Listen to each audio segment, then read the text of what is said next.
white opens with pawn to d4. We have knight to f6 by D.Gukesh, pawn to c4, pawn to e6, and knight to f3. We have pawn to d5 going into the standard queen's gambit declined, knight c3, and knight b to d7, the bottom end variation of the three knights. Queen to c2 and bishop to b4. We have c captures on d5, e captures and bishop to g5, followed by pawn to h6, where there are some games in top level chess, but usually bishop to h4 is played. Here, however, we have bishop captures on f6, and now we have bishop captures on c3 with check, and we are almost in unexplored territory. Queen captures, we have knight captures on f6 and pawn to e3, followed by knight e4 going after the white queen, and queen to a3. There is a game, it was played in 2007 between Viktor Laznichka and Alexander Morozevich. In that game, queen to c2 was played, but the game ended in a draw fairly quickly. Here we have queen to a3, and it is now, as of move 11, that we have a completely new game. Gukesh is now prevented from castling, and he has to do something about it. So he starts off with knight to d6. Now the black king can castle. We have bishop to d3, castles kingside, and pawn to c6. We have knight to e5, and the bishop to f5. Okay, nicely developing. You want to trade on f5. So Joker does. We have bishop captures, knight captures, and queen to c3, pawn to a5, followed by pawn to a4. And weird stuff was happening today. First, we had that blunder that I've shown on the channel in the Hans game, and then Giri blundered a full piece against Vincent, basically right out of the opening. So obviously, you know, what has happened today has taken a toll on the players as the round started a bit late, and who knows, might have something to do with it. But okay, also could be that it had nothing to do with it. We have queen to e7 and rook a to b1, preparing pawn to b4, as that is the whole point of chess. We have knight to d6 and pawn to b4. We have captures with the queen putting pressure on b7. For the moment, it's nicely defended by the knight. Rook to a7, adding another defender, but also preparing to double up on the a file and go after that pawn on a4. That's kind of the idea here. If black can win the a4 pawn, then black will be excellent. If not, then the position is fairly equal. We have knight back to d3, queen to c7, and rook f to c1. Now aligning the rook with the queen, we have rook f to a8, putting pressure on the a4 pawn, and knight c5, just nicely defending. We have knight c4 and knight back to d3. If rook captures on a4, then this rook will capture on b7. Pawn to h5, we have pawn to h3, pawn to g6, and rook to e1. We have pawn to h4 and the rook e to c1. Both players just exhausting all of the useful moves, and then they're going to decide what to do with that queenside situation. King to g7, we have rook to e1, and now king to g8. We have rook e back to c1, and queen to d8. Both players just waiting and trying not to lose too much time because they are already down to 11 and 30 minutes, and they started with 2 hours each.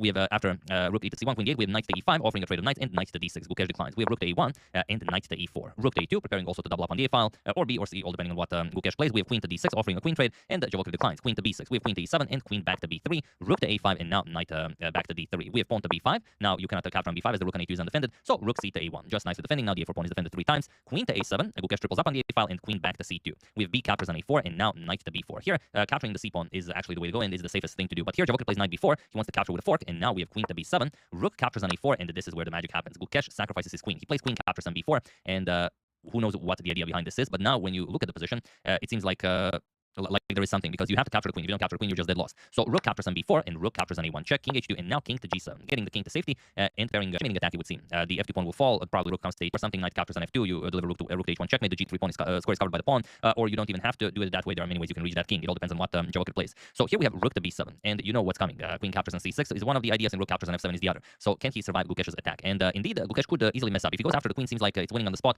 You just get rook captures on f7, and after king captures, queen captures, and after knight captures on f2, threatening mate in 1, queen d7 check, and the black king cannot escape all of the checks. So you have to be precise, and Gukesh most certainly was. He plays rook to f1. Now this rook doesn't have to move, or it can, depending on what white plays, but also the knight doesn't have to move. That's also key, and you will be able to defend your king, as the other rook can now come to a1, and you can checkmate with rook to h1. So queen captures on c6, and now rook a to a1, threatening a mate in 1, and he has to go for it. Joker sacrifices the rook, king captures on d5 check, king g7, and queen to e5 with the check, but now you have the knight to block, knight to f6, and the question is, can you avoid all of the checks from the white queen? So queen e7 check, we have king to h6, and you cannot touch the knight. Of course, the rook h1 is still checkmate, so you have to go for queen to f8 check, king to h7, queen to f7 with check, king to h6, queen to f8 with check. Now if you go back, then of course a happy repetition will occur. King to h5, and now queen to h8 with check. We have king to g5, and of course pawn to f4. This doesn't really help the white king in regard of getting checkmated, but it does if the white queen can eliminate the h4 pawn, and you cannot keep defending it. So in a way, it does. King f5, queen captures on h4, and now the white king has access to the g3 square. So what seemed like a quick checkmate is now turning into a game again. We have rook to h1 check, king g3, knight e4 check, king to f3, and now rook h to f1, again delivering check. And there's nothing for you to do. You can block with the queen and get checkmated, or you continue running. King to e2, we have rook to f2 check, king to d3, and rook to d2 check, king to c4, always that one square available to the white king.